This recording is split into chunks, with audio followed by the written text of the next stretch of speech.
Welcome back, everyone. You are listening to another episode of Fast Facts Perio Edition, brought to you by A Tale of Two Hygienists in partnership with Dentist RX. And now, please welcome your host, Katrina Sanders.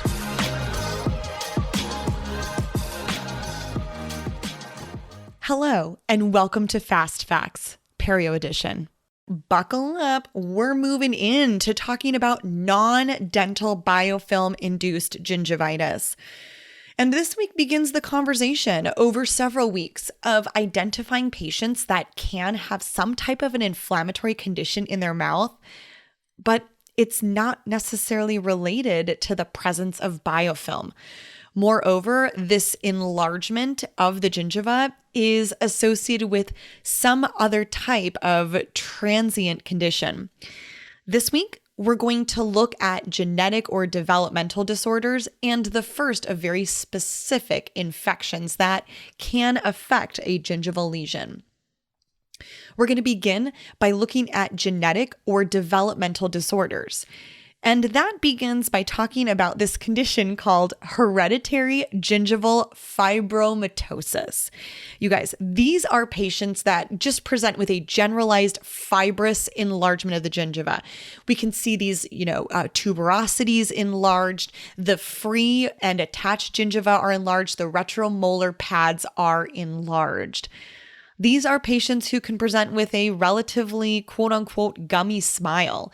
And genetically, you may be able to trace that back to higher concentrations of fibrosis notated within the family itself.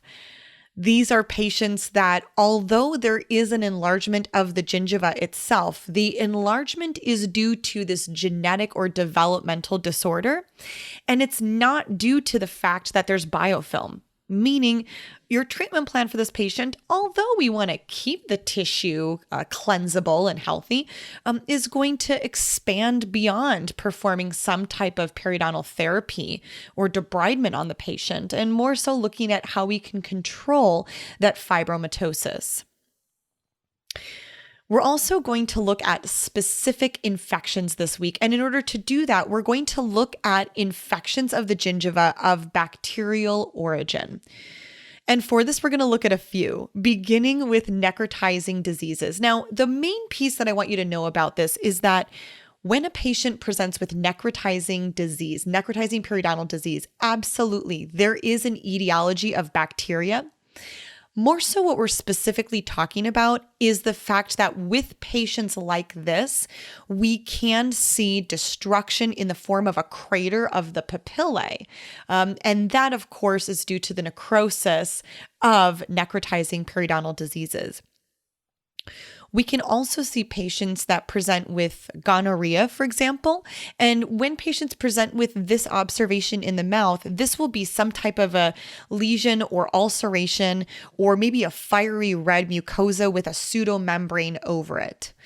We can also see syphilis in the mouth.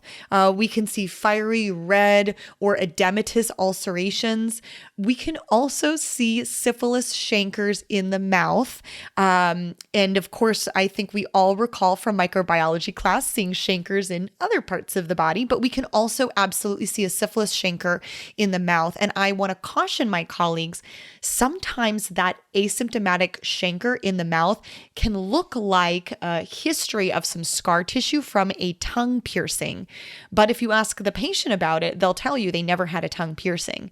You might be looking at an asymptomatic syphilis chancre or a mucus patch. We can also see changes in a patient's gingiva associated with Mycobacterium tuberculi.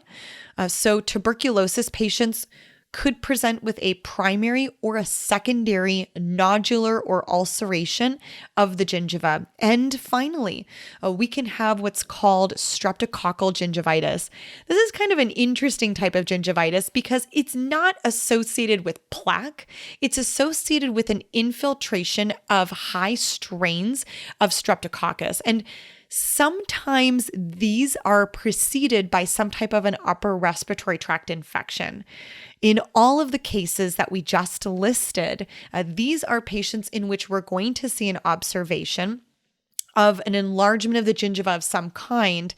Yet, in most of these cases, the ideal treatment modality to address this is not going to be the removal of biofilm, but rather looking at the opportunity to refer this patient to another treating physician to address the systemic or genetic challenge.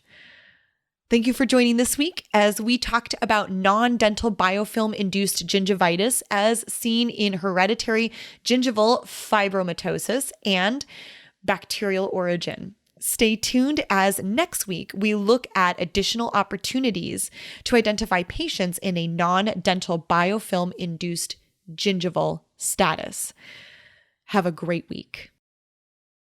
This has been another episode of Fast Facts Perio Edition with Katrina Sanders. Please feel free to reach me on Instagram at The Dental Wine Genist or on my website, www.katrinasanders.com.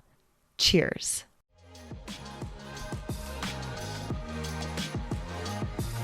Thank you for listening to another episode of Fast Facts Perio Edition, brought to you in part by Dentist RX, makers of the IntelliSonic line of power brushes.